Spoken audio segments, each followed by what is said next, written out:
courtroom was quiet until the sound of a slap shattered it. Karoline Leavitt didn't flinch. She didn't scream. She turned and faced the man who struck her, a uniformed officer, calm, steady, and unbroken. Because what he tried to silence with violence only made her voice louder. And in the next 5 minutes, the whole country would realize justice just chose a new face. Without further ado, I'll get started with the story, and don't forget to give me a subscribe button to keep up with the most exciting stories. Washington, D.C. was unusually still that morning.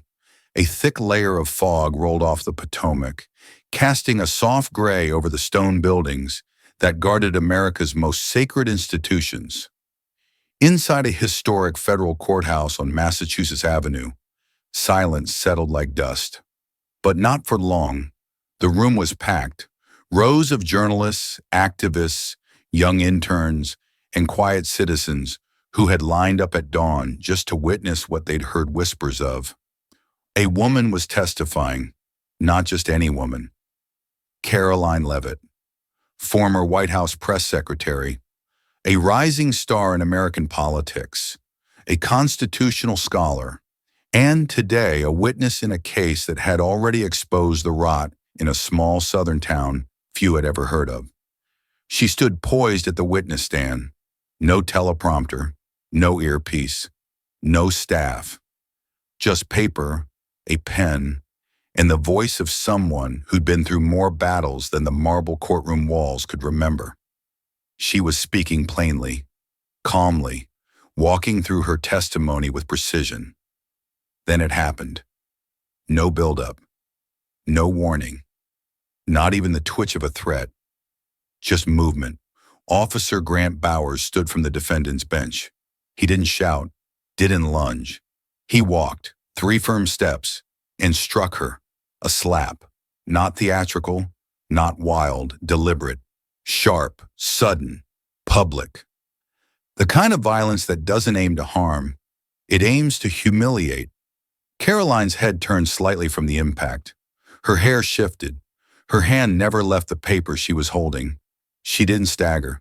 She didn't cry. She turned back to face him. A red imprint began to bloom across her cheek. But her eyes, they were calm, unbroken, unforgiving. A collective gasp rushed through the courtroom like wind bursting from a broken window. A journalist dropped her pen. One of the interns stifled a scream. Someone's phone hit the tile floor and echoed like a gunshot. The judge, still frozen in shock, blinked rapidly. Then, "Bailiffs, remove him!" Now. The gavel came down once, twice, 3 times. But it didn't matter. The courtroom didn't calm. It bristled. 2 officers rushed toward Grant Bowers, but he didn't flinch. He didn't argue. He simply allowed them to take his arms, turning with the smug resignation of someone who believed the damage had already been done, smirking like it was worth it. Karoline didn't move from the stand. She didn't wipe her cheek. She didn't adjust her blazer. She just stood there, silent, a statue of resolve in the middle of chaos. Minutes later, the courtroom emptied into a hallway, humming with disbelief. Reporters fumbled with microphones. Courthouse staff whispered furiously. Inside, Karoline sat quietly as a court medic approached her with trembling hands. "Miss Leavitt, are you all right?" She looked up at him. "He didn't break me. He exposed himself." Outside the courthouse, the wind picked up, and across the country, the moment had already begun to go viral. Karoline hadn't flown to this small town in Alabama to make headlines. She came for a boy named Darius Holcomb. He was just 16. On a warm evening 3 months prior, Darius was biking home from his shift at a local diner when he was pulled over by Officer Bowers for suspicious movement. What followed was a brutal encounter that left him with a fractured jaw, a black eye, and a trauma he couldn't name yet. The body cam footage? Lost in a system error, they said. The report? Filled with vague language and convenient holes. But the truth? It couldn't be erased, because someone had leaked cell phone footage, Blurry, shaky, real. And that footage found its way to Karoline. She watched it in her hotel room in D.C. late one night, alone. In the video, Darius was on the ground, face turned, blood streaking from his lip. He was crying. "I didn't do anything, sir. Please. I'm just trying to get home." Karoline didn't sleep that night. She couldn't, because in his voice she heard every American who had ever been abused by the institutions, meant to protect them. She didn't know Darius, but she knew what she had to do. 3 weeks later, she walked into Tolman County Courthouse armed with more than just a statement. She carried documentation, internal memos buried deep within the police department's archives, anonymous testimony from junior officers who had seen Bowers go unchecked for years, sworn statements from victims who'd been too afraid to speak, until now.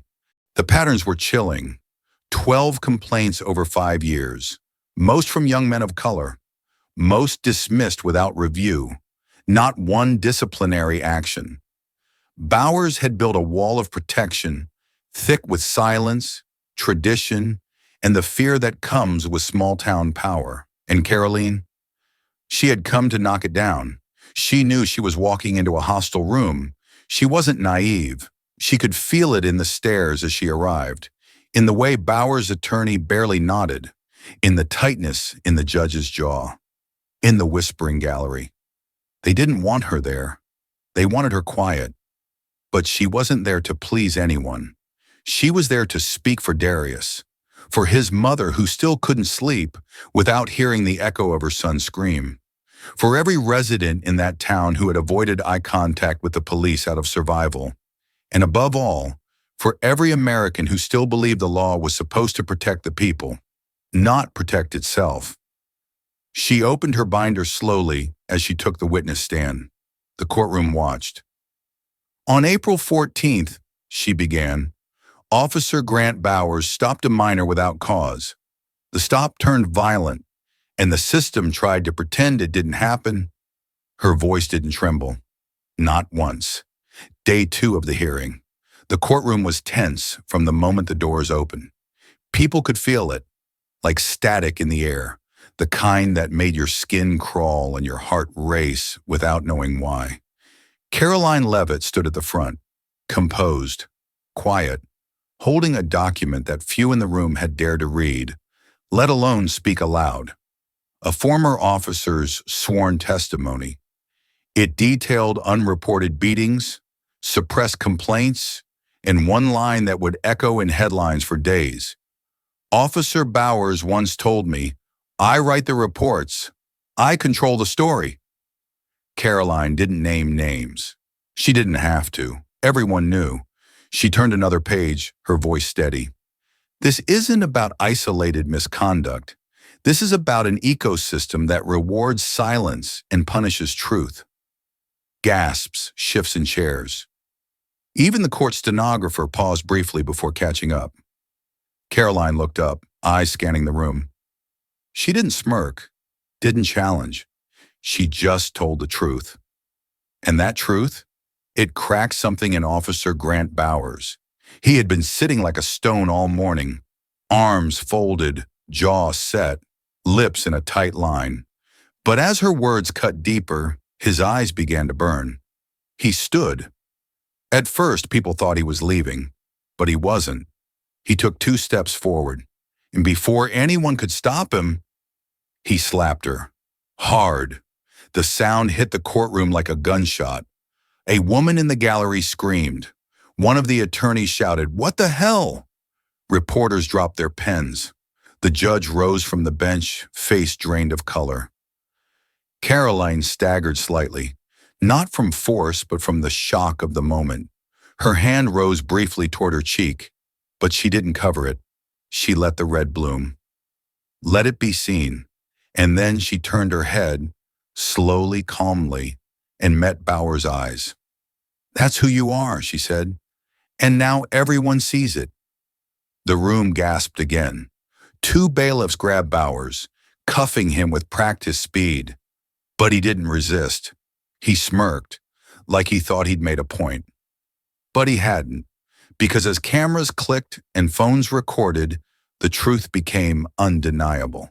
He hadn't humiliated Karoline. He had revealed himself. Outside, the crowd was waiting. The moment Karoline exited the courtroom, her cheek flushed but her posture tall, the news broke. Footage hit Twitter, TikTok, Instagram, Telegram. No caption needed. The truth didn't need commentary. It just needed eyes. And America gave it millions. By 6 p.m., the image was everywhere. Karoline Leavitt standing still, red cheek, eyes clear, spine straight. The story wasn't the slap. It was that she didn't fall. Veterans in VFW halls rewound the clip, shaking their heads. A pastor in rural Tennessee rewrote his Sunday sermon to include her name. In retirement homes across the Midwest, seniors passed around printouts of the quote, "That's who you are," and now everyone sees it. Talk radio erupted. Cable news, even those who usually kept their distance from Karoline's politics, ran the clip again and again. Some called it assault. Others called it a symptom of a culture that punishes truth when spoken plainly. But one thing was clear. The people saw courage. Her legal team moved fast, filed for federal charges, assault on a federal witness, obstruction of justice, violation of civil rights, and the system responded, not just because of the law, but because the public was watching. In Florida, an 84-year-old woman wrote an open letter to her local newspaper. "I've lived through civil rights protests, recessions, and 3 wars, and I've never seen someone stand as still as she did. That slap wasn't just meant for her. It was meant to silence everyone like her, and it didn't work." In Arkansas, a church hung a sign over their front door. "You can strike a voice, but you can't silence truth." In Texas, a veteran named Paul called into a radio station with tears in his throat. "I've buried brothers who fought for freedom, and today, watching her stand, just stand, made me believe we haven't lost it yet." And in a high school in Ohio, a government teacher paused his lecture, showed the video, and said, "Watch this." Not for the violence, but for the response. Karoline gave no interviews that night. She sat in a quiet hotel room, ice against her cheek, eyes scanning the messages pouring in. Veterans, nurses, young girls, widowed pastors, truckers, librarians, farmers. "Thank you. I saw you. I won't stay quiet anymore." That wasn't what made her cry. It was one message, simple. "You didn't just speak for Darius. You spoke for me. You spoke for all of us." The courtroom that housed the SLAP, a room once defined by polished wood, heavy silence, and the illusion of order, was never used again. Not for that case, not for any case. The trial had been relocated, federal court, a bigger room, more cameras, stronger protocols. Not because of what happened, but because of who was watching now. The people, the country, and Karoline Leavitt. She wasn't testifying anymore. She had become the testimony. The slap ignited more than outrage. It opened wounds. Wounds so deep they couldn't be covered by apologies or polished statements. It forced the state attorney general, long accused of looking the other way, to open a full-scale investigation into the Tolman County Police Department. The report was 88 pages long. The findings were damning. 12 officers with open complaints, 7 years of missing body cam footage, at least 16 formal allegations mishandled or ignored, patterns of targeting specific neighborhoods, a culture of intimidation and silent retaliation. The department had built its walls on fear, but the truth had kicked the door in. In the weeks following the incident, 4 officers resigned. 2 were indicted. Internal memos began leaking. Anonymous letters from within the department surfaced, some written by officers who had stayed silent for years. "I saw him rough up that kid. I didn't say anything. I was scared.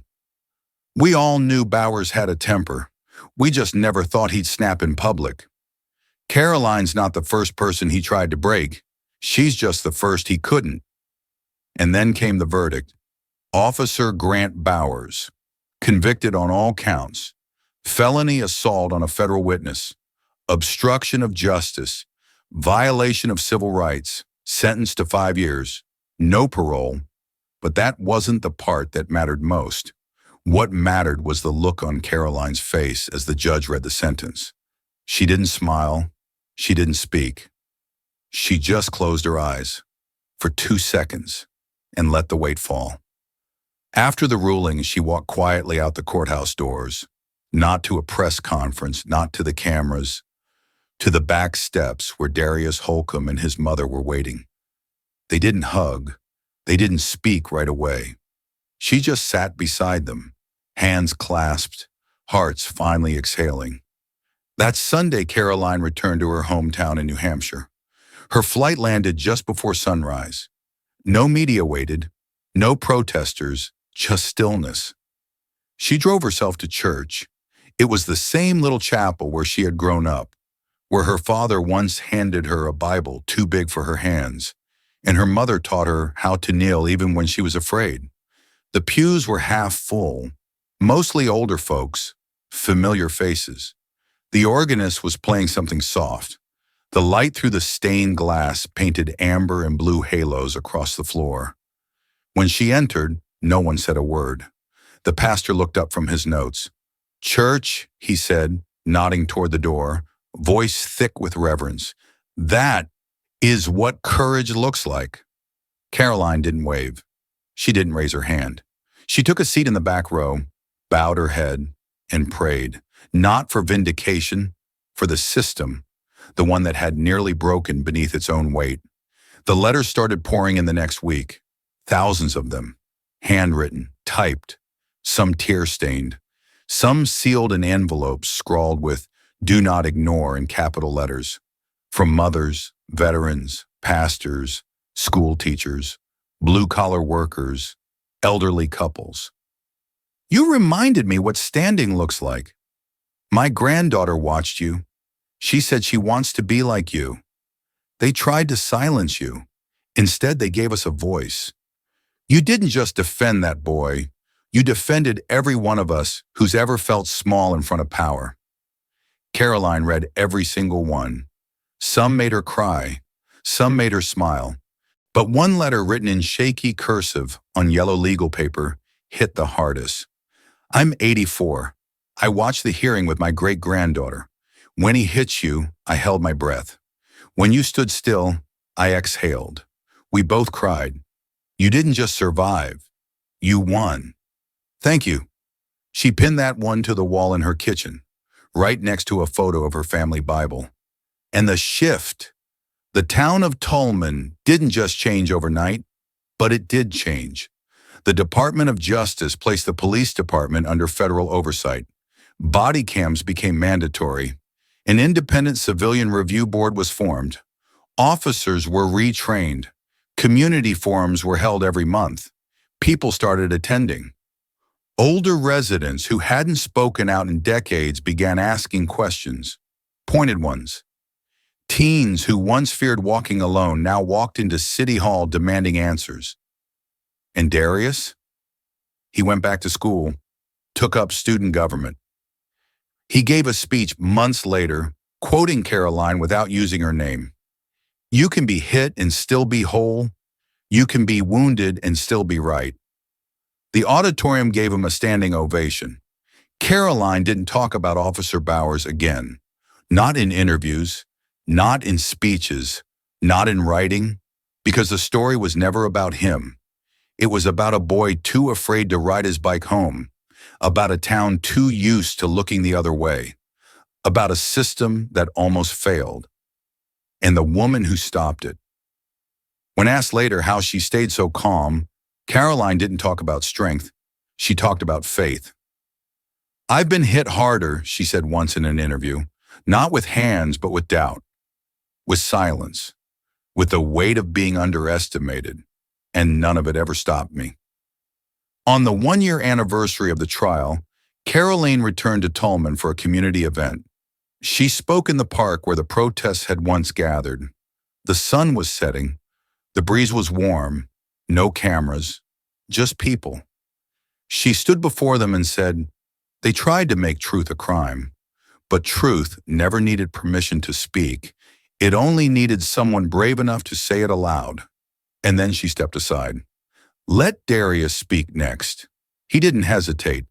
"And now, have you ever seen someone punished for simply telling the truth? Have you ever watched power strike and someone stand their ground? Share your story in the comments below. Subscribe now for more stories that defend faith, liberty, and justice. Because sometimes truth isn't protected by a badge. It's protected by those brave enough to speak it aloud.